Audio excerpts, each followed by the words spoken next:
O kamusta kayo dyan? Una salamat sa mga nag-subscribe sa YouTube channel namin, at sa mga susunod pa, paki-share na lang po. Responders Vlog. Ang San Fernando MPS sa pamumuno ni Police Major Chessy F. Paderigao ay nakiisa sa programa ng DepEd na bayanihan para sa matatag na paaralan.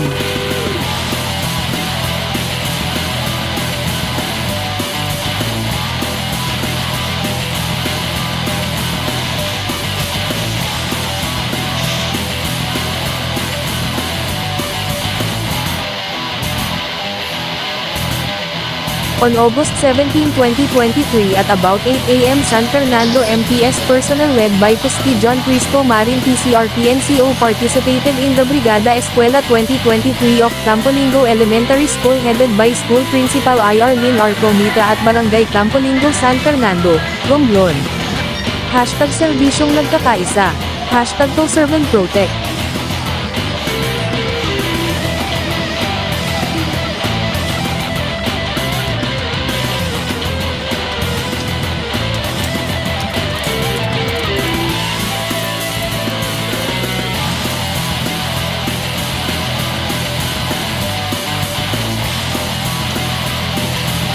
San Fernando MPS personnel led by Patrolman Mark Monterde participated in the Brigada Escuela 2023 of Otod Elementary School headed by Mr. Burl R. Wood, Officer in Charge at Barangay Otod San Fernando, Romblon. Hashtag Serbisyong Nagkakaisa. Hashtag To Serve and Protect.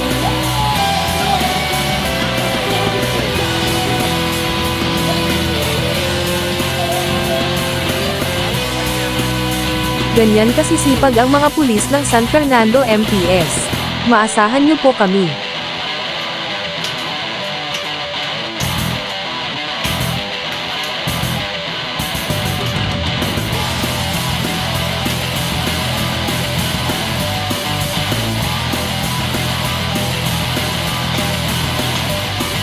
On August 17, 2023 at about 9 a.m. San Fernando MPS personnel led by PCMS Baba Ferrer Chief, Supply PNCO participated in the Brigada Escuela 2023 of DCMMMNHS, Azagra Elementary School, and Azagra National High School San Fernando, Romblon.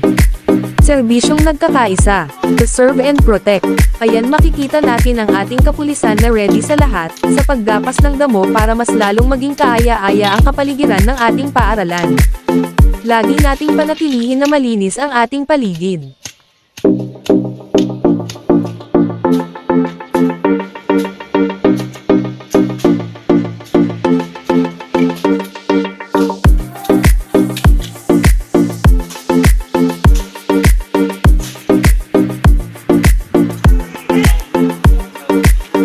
Makikita niyo sa video ang ating kapulisan na nagpipintura ng mga upuan ng ating mga mag-aaral. Tandaan po natin lagi na dapat nating ingatan ang mga gamit sa classroom. Sa mga hindi umabot sa bayanihan ng Brigada Escuela ay huwag kayong mag-alala. Abangan na lang po sa susunod na pasukan. Lagi ninyong tatandaan na ang pulis ay handang magsilbi at tumulong sa inyo para sa inyong kaligtasan. Sa mga mag-aaral na papasok sa ating paaralan ay sikapin nating mag-aral ng mabuti. Dahil ang edukasyon ay para sa ating lahat. Sa uulitin po ay mag-subscribe po tayo sa aming YouTube channel, Responders Vlog, at sa Facebook page na San Fernando MPS. Paki-like, follow at share po. Mabuhay kayong lahat!